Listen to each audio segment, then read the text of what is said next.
Shalom, frères et sœurs dans le Seigneur Jésus-Christ de Nazareth. J'ai cette conviction et cette foi dans le Seigneur que tu te portes bien, toi qui m'écoutes, et que tu te porteras mieux au sortir de cette méditation qui nous réunit. Nous nous proposons de passer une vingtaine de minutes dans la présence du Saint-Esprit pour contempler les profondeurs de Dieu en ce qui concerne la pratique du mot pardon. Durant donc ce moment à passer ensemble, nous allons méditer sur 5 façons d'appliquer efficacement le pardon dans la prière. Donc, le thème c'est 5 façons d'appliquer efficacement le pardon dans la prière. Prions ensemble pour recommander cet instant à la grâce du Seigneur Jésus. Seigneur, nous te bénissons, nous te glorifions, nous te magnifions. Tu es notre Dieu et tu n'as jamais cessé de nous assister. Tu n'as jamais cessé de nous garder, de nous protéger, Seigneur. Tu sais toutes choses, tu vois partout, tu es omniprésent, omniscient et omnipotent. Tu nous connais, Seigneur. Tu connais nos mouvements, nos déplacements, nos besoins, nos pensées, Seigneur. Et tu veilles sur nous. Je veux te rendre toute la gloire en cette heure précieuse que tu nous donnes. Je veux bénir ton Saint-Nom pour ta fille, pour ton fils qui écoute ce message. Je veux te glorifier, te magnifier parce que tu as créé cette occasion pour nous réunir autour de ta parole, pour nous rassembler afin de creuser dans ta parole et prendre les révélations, les choses précieuses de Dieu qui sont enfouies dans la parole. Nous te bénissons parce que tu as décidé de nous nourrir. Tu as décidé de nous nourrir pour notre croissance spirituelle.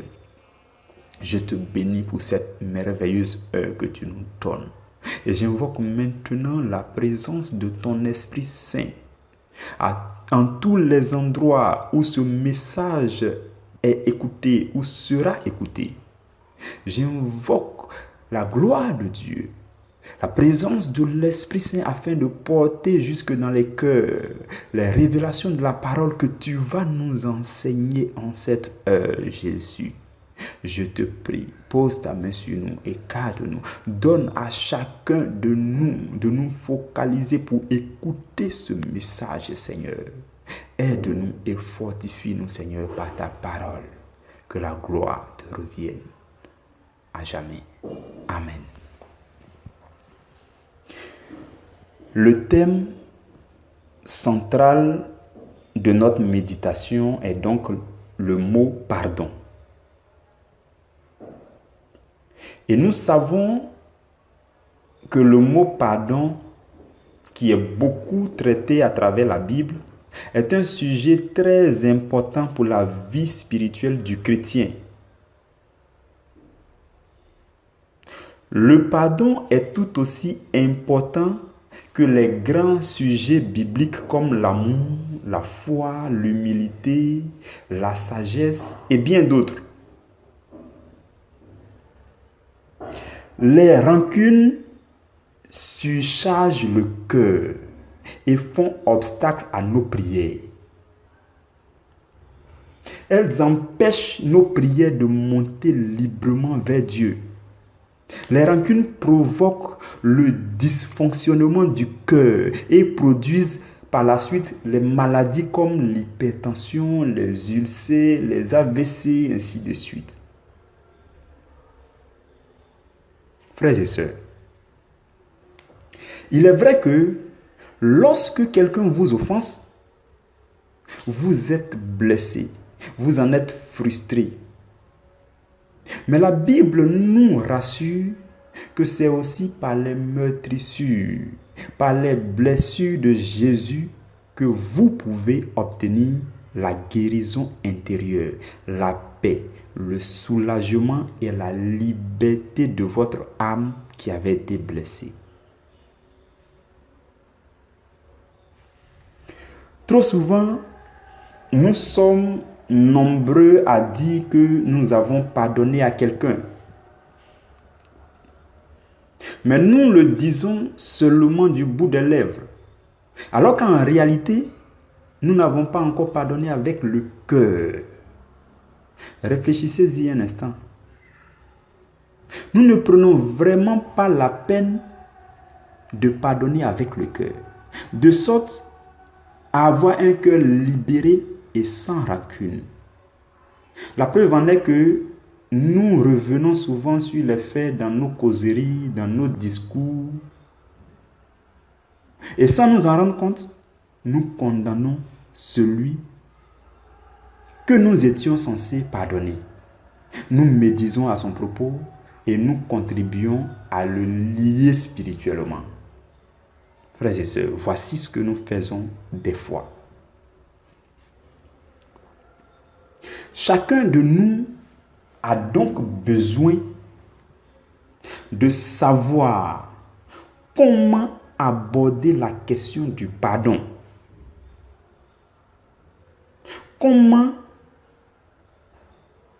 évoquer la question du pardon lorsque nous sommes en prière devant Dieu. Et quand vous prendrez l'habitude de pratiquer fidèlement ce que le Seigneur a décidé de nous enseigner aujourd'hui, vous constaterez les résultats au fond de votre cœur. Vous ressentirez la paix intérieure et le soulagement que produit le pardon véritable. La première façon d'évoquer, tu peux prendre note si tu le veux. La première façon d'évoquer le pardon dans nos prières doit être de regretter nos fautes devant Dieu. Donc, première façon, regretter nos fautes devant Dieu. 1 Jean chapitre 1 verset 9 déclare que si nous confessons nos péchés, Dieu est fidèle et juste pour nous les pardonner. Pour confesser un péché, il faut avoir reconnu que vous êtes en faute. Et vous êtes censé regretter amèrement cette erreur. Le pardon de Dieu est disponible en Jésus-Christ. Mais pour l'obtenir, il faut préalablement reconnaître et regretter vos péchés devant Dieu. C'est pourquoi la Bible dit dans Ésaïe chapitre 59 verset 2 que ce sont nos péchés qui mettent une séparation entre nous et Dieu et qui nous cachent de la face de Dieu. Il est donc très important pour toi et pour moi de reconnaître que c'est par notre propre faute que nous étions séparés de Dieu. Et dès l'instant que nous reconnaissons et regrettons cette faute, la séparation est ôtée et nous pouvons avoir accès à notre Dieu. Mais sachons aussi que Dieu connaît nos cœurs et il peut savoir si nous sommes sincères ou pas. Il arrive que les gens disent qu'ils regrettent un péché. Ils viennent devant Dieu pour obtenir le pardon. Mais pendant qu'ils sont encore même en prière, ils n'ont même pas l'intention de couper avec ce péché. Frères et sœurs, dans une telle situation, Dieu peut bien se demander pourquoi vous êtes donc en prière pour obtenir le pardon si vous n'avez aucune envie d'abandonner le péché. Et cela prouve la non-sincérité et montre que vous n'avez aucun regret de ce péché. C'est comme quelqu'un qui vient dire à Dieu, Seigneur, détache-moi s'il te plaît, Seigneur, détache-moi, libère-moi. Mais sache que je vais aller me faire attacher encore dans les heures qui suivent. Vous convenez avec moi que cela n'est pas sensé, cela n'a aucun sens. Et nous comprenons donc qu'un chrétien peut proclamer toutes les formules de prière qu'il veut. Il peut faire tous les roucas-cas qu'il veut dans la prière. Mais tant que l'obstacle du péché n'est pas ôté avec regret, ces prières n'auront pas accès à Dieu. Et vu que le juste pêche au moins 7 fois par jour, alors, nous qui sommes si pécheurs, toutes les fois que nous nous approcherons de Dieu dans la prière, nous devons commencer par des instants d'adoration et par le regret de nos péchés, afin qu'il n'y ait aucun obstacle à nos prières par la suite. Par exemple, nous pouvons dire, Seigneur, je viens devant ta face et je sais que je n'ai pas accès à toi parce que je n'en suis pas digne. Je n'ai pas accès à toi à cause de mes péchés. Je reconnais que j'ai participé à calomnier et à médire à propos de ton serviteur X. Et j'ai injurié la sœur Y. J'ai aussi été très maladroit lorsque j'ai offensé le frère Z le jeudi dernier. Seigneur, j'ai péché contre toi et contre ta parole. Je n'aime pas du tout la personne que j'ai été en ce moment-là. Je regrette toutes ces erreurs. Seigneur, je regrette vraiment tout ce mal que je t'ai fait. Toi, le Dieu très saint et très pur. J'ai du remords. J'ai vraiment du remords, Seigneur Jésus. Frères et sœurs, voilà comment vous pouvez par exemple prier pour mettre en pratique la première étape que nous avons vue. La deuxième façon d'évoquer le pardon dans nos prières, c'est de décider de pardonner à ceux qui nous offensent ou qui nous ont offensés. Donc, deuxième chose, décider de pardonner à ceux qui nous offensent ou à ceux qui nous ont offensés. Frères et sœurs dans le Seigneur, de la même façon que vous êtes en train de vous approcher de Dieu, parce que vous avez besoin d'être pardonné, je vous le dis, c'est la vérité. De cette même façon, il existe des gens qui vous ont offensé et qui ont besoin de votre pardon. Si vous n'êtes pas disposé à accorder le pardon à ceux qui vous offensent ou à ceux qui vous ont offensé, vous n'êtes pas encore prêt à mériter le pardon de Dieu. Lisons ensemble Marc chapitre 11, verset 24 au verset 26. Jésus parle et il dit, « C'est pourquoi je vous dis, tout ce que vous demanderez en priant, croyez que vous l'avez reçu et vous le verrez s'accomplir. Et lorsque vous êtes debout faisant votre prière, si vous avez quelque chose contre quelqu'un, pardonnez, afin que votre Père qui est dans les cieux vous pardonne aussi vos offenses. » Et le verset 26 va dire, « Mais si vous ne pardonnez pas, votre Père qui est dans les cieux ne vous pardonnera pas non plus vos offenses. » Parole du Seigneur. Nous rendons grâce à Dieu. En parcourant ce chapitre 11 de l'évangile selon saint Marc, trop souvent, nous nous focalisons bien sur le verset 24 qui promet que si nous croyons, tout ce que nous demanderons dans la prière s'accomplira pour nous. C'est un verset vraiment rassurant pour le chrétien qui a soif de voir l'exaucement de ses prières. Toutefois, pour ne pas être un chrétien frustré, je nous invite à bien lire les 2 versets suivants qui expliquent comment vous devez vous tenir dans la prière, puisque c'est à travers cette même prière que vos demandes seront exaucées. Le verset 25 dit, « Lorsque vous êtes debout dans cette prière, vous devez pardonner tout ce que vous avez contre les autres, afin que votre Père vous pardonne aussi vos offenses. » Donc, pendant vos prières, lorsque vous prenez un court instant pour libérer votre cœur, et dire ouvertement à Dieu que vous êtes prêt à pardonner à ceux qui vous ont offensé, Dieu pourra aussi vous pardonner vos offenses. Dans la prière du Notre Père, par exemple, il est dit: pardonne-nous nos offenses comme nous pardonnons aussi à ceux qui nous ont offensés. Nous sommes donc supposés pardonner à ceux qui nous ont offensés.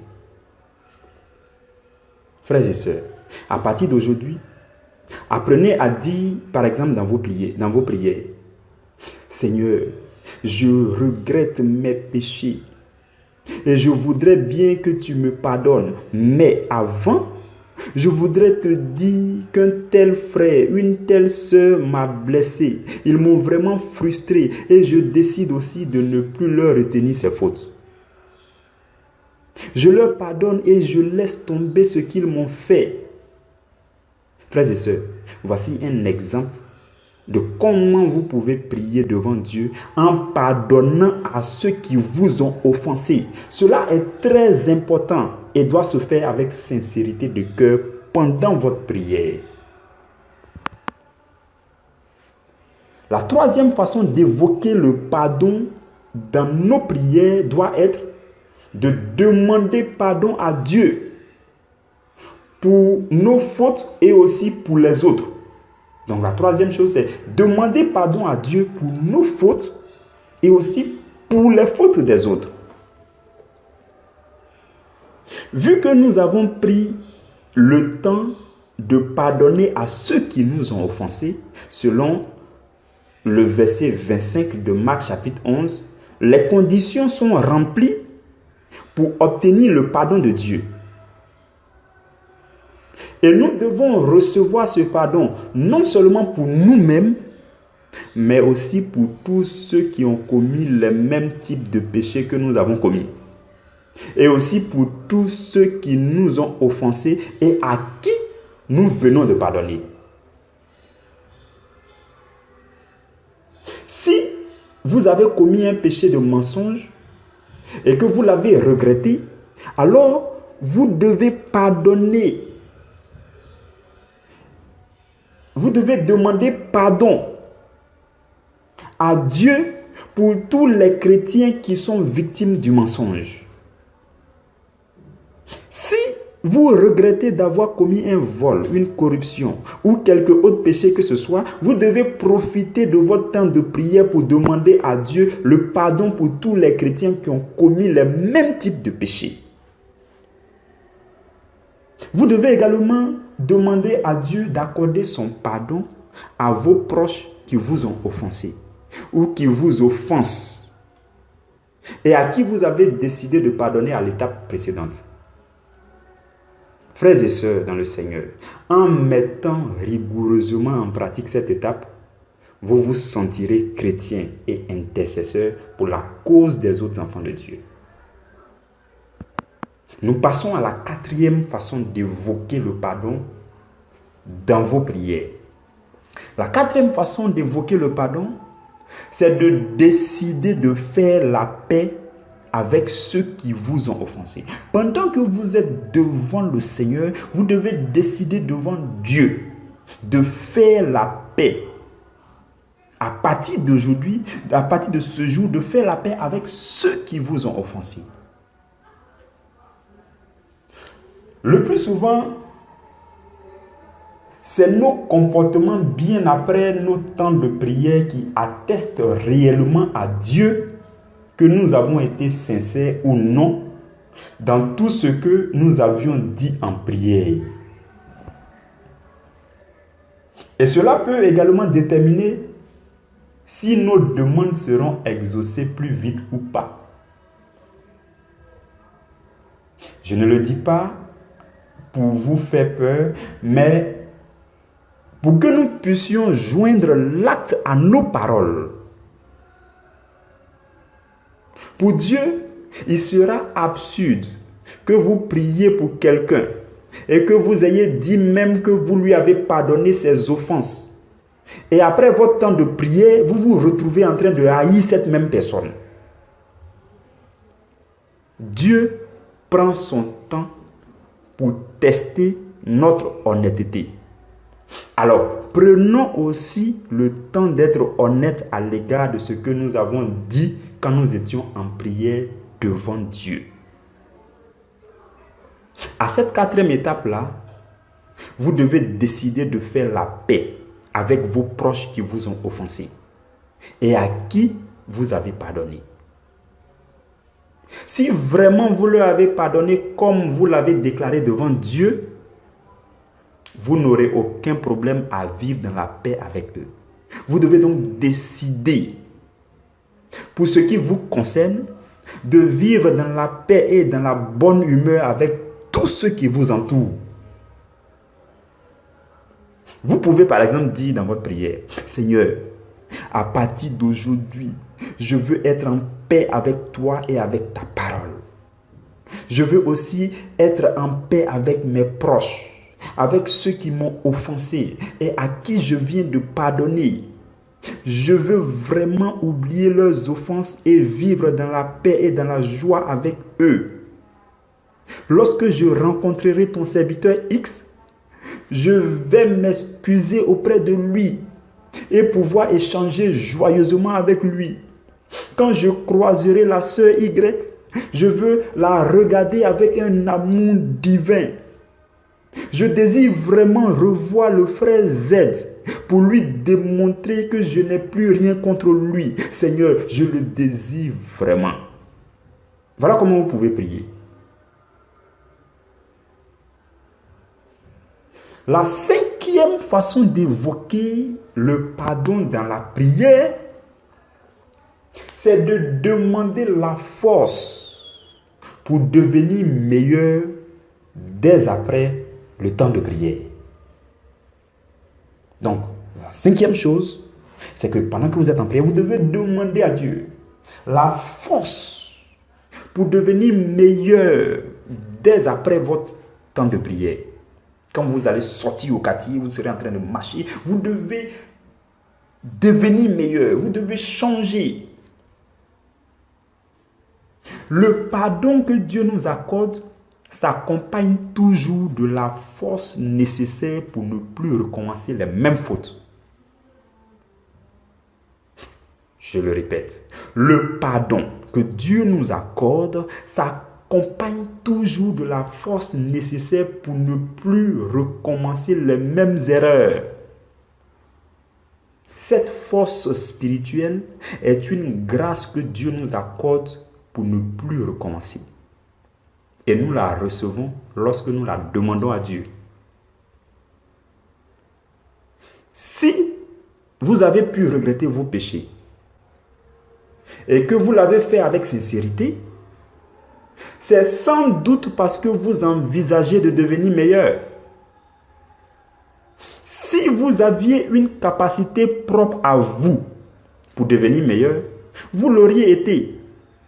Et vous ne seriez pas tombé dans le péché.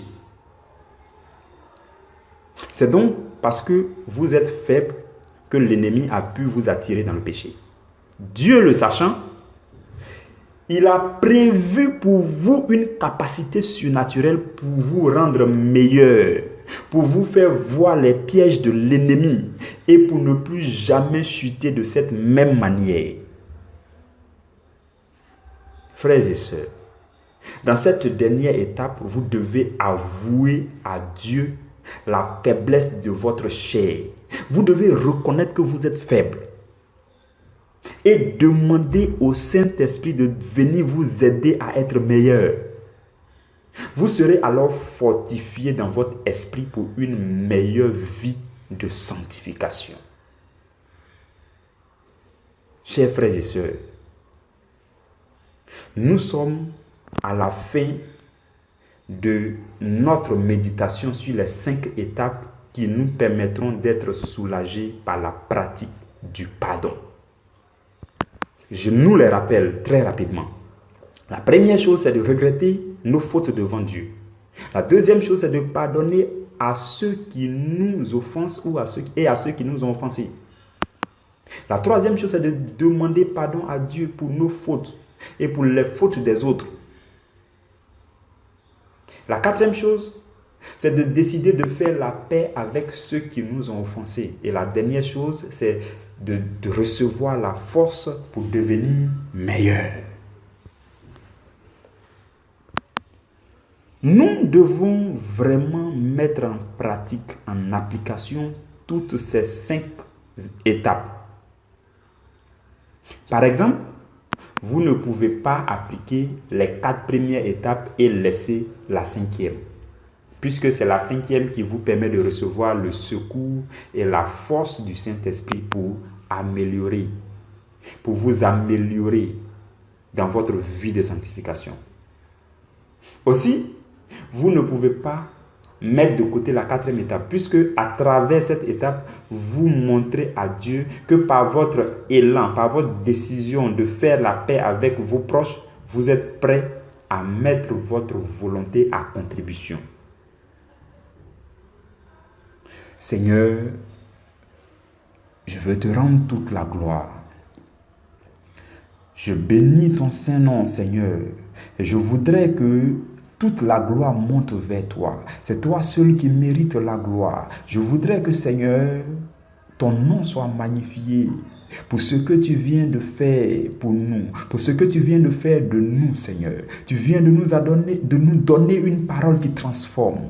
Tu viens de nous transformer, tu viens de nous aider à grandir spirituellement. Tu viens de nous nourrir de ta parole puissante et forte. Je veux te dire merci et te rendre toute la gloire. Père, je prie que ta gloire demeure sur tes enfants qui ont écouté ce message. Je prie que la force qui accompagne ce message divin transforme les cœurs pour la gloire de ton Saint-Nom. Amen.